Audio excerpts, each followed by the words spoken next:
Kaya namili ako ng isda kahit na medyo may kamahalan, 200 per kilo nito. Pero tama naman oh. Humihinga pa oh.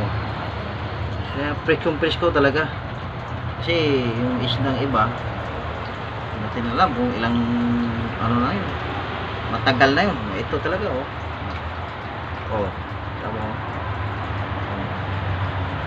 Talagang ano pa. Kaya sariwang sariwa pag ganito. 200 per kilo pero okay naman kasi presko talaga. Oh, diba? May hinga pa eh. Inihaw natin tilapia. 2 piraso lang muna kasi alam mo naman ang buhay. Ha? Ito yan to. Oh.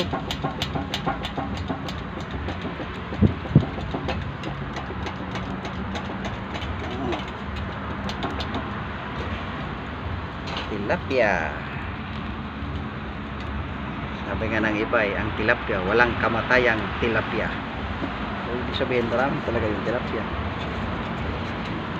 Ito lang kasi ang isang presko dito sa ano eh, Maynila. Bangos, parang ano rin kasi.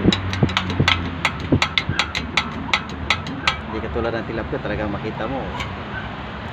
Parang humihinga pa eh. Yung bangos, wala naman kumita yung bangos na humihinga. Ito lang isang nakita ko humihinga sa palengke. Kaya kahit na 200 per kilo, solid naman. Kasi alam mo talaga, presko. Ito eh, subukan natin baliktarin.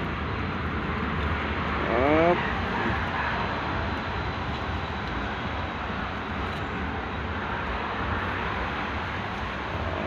Uy. Ano ah. Aray.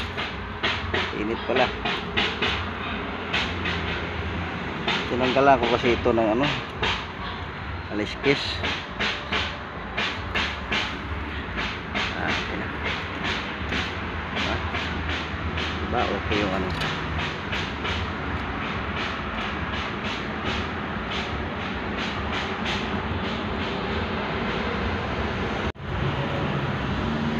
Hop. Ito na. Okay. Pwede na natin haonin to. Siya na eh. Dalhin na natin to sa ano.